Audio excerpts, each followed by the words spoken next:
জান্নাতুল মরিয়মকে এর আগেও ভারতে পাঠিয়েছিলাম, আপনারা সকলে জানেন। জান্নাতুল মরিয়মকে ভারতে পাঠানোর পরে অসুস্থও ছিল। তারপরে আমি দেশের বাইরে রাফসান নামের একটা বাচ্চাকে পাঠাই, যার বাংলাদেশে অপারেশন হওয়ার পরে কোমায় ছিল, ব্যর্থ হয়েছিল অপারেশন। ডাক্তাররা বলছিল যে বিদেশ নিয়ে যেতে না পারলে ও রাফসানকে বাঁচানো যাবে না। সেখান থেকে দেশবাসী রাফসানকে আপনারা সহযোগিতা করেছেন বাংলাদেশে অপারেশন পরে ভারতে অপারেশনের জন্য। এরপরে আবরার নামের 2026 সালেই ঘটনা, আবরার নামের একটা বাচ্চার বাংলাদেশে চিকিৎসা নাই, ভারতে 60% বেঁচে থাকার সম্ভাবনা, বাংলাদেশে বলছেন 99% মৃত্যুর ঝুঁকি। আর চায়নাতে গিয়ে অপারেশন করালাম, সেই আবরার এখন সুস্থ দিব্যি, হাসতেছে, খেলতেছে, খাচ্ছে।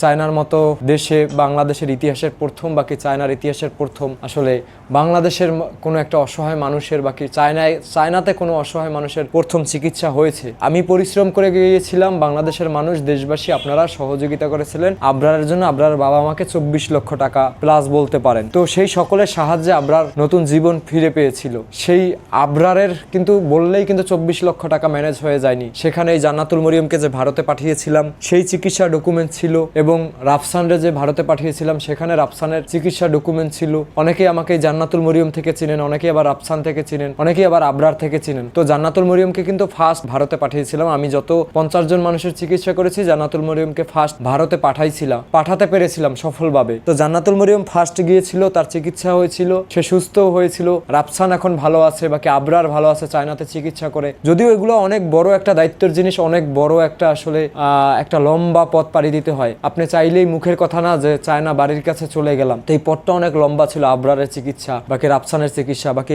মরিয়মের চিকিৎসা এর আগে যে হয়েছিল, চাইলেই বিদেশের মতো জায়গাতে চিকিৎসা করা, বাকি এই গুরু দায়িত্ব নেওয়া, এটা আসলে অল্প একটু কথা না। তো যাই হোক, আমি বুঝাতে চাচ্ছি আসলে যে যারা এই মরিয়মের পাশে ছিলেন কিংবা আবরারদের পাশে ছিলেন, বাকি রাফসানদের পাশে ছিলেন, সবাই দেখেছেন। তো সেই আবরার সুস্থ হলো, রাফসান সুস্থ হলো, কিন্তু এখন এই জান্নাতুল মরিয়ম এখন পর্যন্ত সুস্থ হয়নি। তো সেই কারণে পৃথিবীর কোথায় ওর চিকিৎসা আছে সেটা খুঁজে বের করার চেষ্টা করেছিলাম। জানতে পেরেছি অল্প খরচের মধ্যে এবং চিকিৎসার মান, সফলতার পার্সেন্টেজ বেশি, সেটা হচ্ছে চায়নাতে। ওর এই হেমানজিওমা রোগের বাংলাদেশে তো চিকিৎসা নাই। চায়নাতে চিকিৎসা করতে গেলে ওর 22 লক্ষ টাকা 2টা অপারেশনে খরচ হবে।